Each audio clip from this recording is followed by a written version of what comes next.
हो गया। Hello friends, आज हम लोग 10th क्लास का सेकेंड बुक पढ़ने जा रहे हैं जिसका नाम है वर्णिका भाग 2।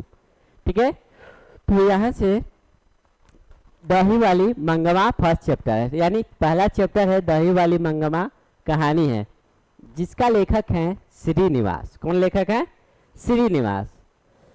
दही वाला जो मंगमा है उसका लेखक कौन है? राइटर कौन है? श्रीनिवास। यह एक कन्नड़ कहानी है। कैसा कहानी है? कन्नड़ कहानी है। इसके अनुवादक B.R. नारायण है। इसके अनुवादक कौन है? B.R. नारायण। ठीक है, उसके बाद क्या है कि देखिए, ये जो कहानी है वह वेंकटपुर नामक गांव में एक विधवा महिला रहते थे जिसकी कहानी है। ठीक है ना, वह जो उसका जो पेशा था वह दही बेचने का काम किया करती थी। वह क्या काम करती थी? दही बेचने का काम करती थी। वह गांव से 3 मील दूर बेंगलुरु शहर में माँ जी को, माँ जी यानी लेखक थे। माँ जी कौन थे? लेखक थे, जिसको वह दही देने का काम करते थे। और माँ जी से वह, उनको जो दही वाली मंगवा थी उनको काफ़ी लगाव था। वह जब भी दही देने के लिए बंगलौर जाती तब वहाँ से वह माँ जी के पास कुछ घंटे रुका करते थे। ठीक है, उसके बाद क्या हुआ कि एक दिन क्या हुआ कि दही बेचते बेचते क्या हुआ कि जब घर आए तो वहाँ पे क्या हुआ कि पोता जो उसका खेल रहा था तो वह, उसका जो बहू था वह उसके पोते को मार रहे थे। ठीक है, वह अपने पोते को मारते हुए देखकर कहती है, क्यों रे राक्षसी, क्यों मार रही है इसे? वहां पे वो कहता है कि क्यों, मैं अपने बेटे को नहीं मार सकती?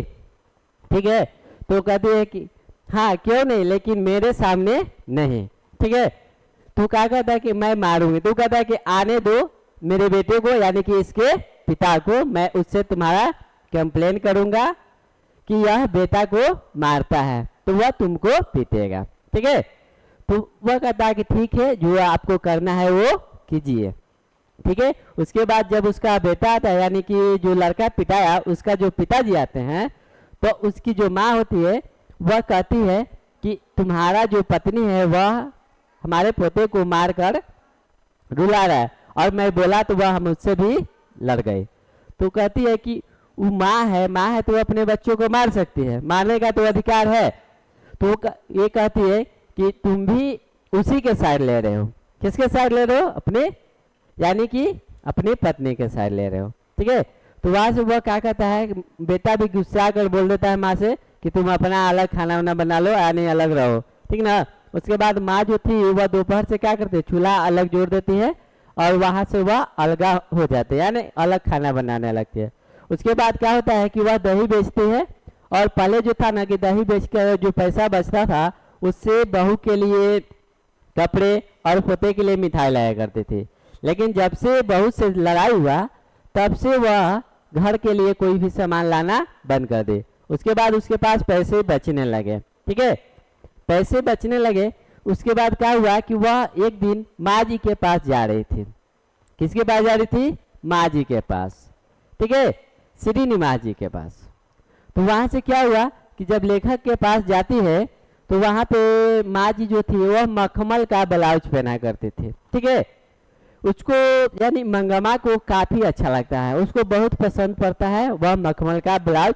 वह माँ जी से पूछती है कि माँ जी, आप यह मखमल का ब्लाउज कितने में लिए हैं? माँ जी कहते हैं कि ज़्यादा नहीं, मैं 8 रुपए में लिया हूँ। कितने रुपए में? 8 रुपए में लिया हूँ। उसके बाद वो कहती है कि मैं भी एक ऐसा ही सिला लूँगा, क्योंकि मेरे पास पहले पैसे नहीं बचते थे लेकिन अब पैसे बचते हैं। ठीक है, उसके बाद वह एक मखमल का ब्लाउज सिला लेती है। 8 से 9 रुपए पड़ते हैं। ठीक है, उसके बाद वह घर जाती है तो उसकी जो बहू होती है उसको देखकर तोन छोड़ने लगती है।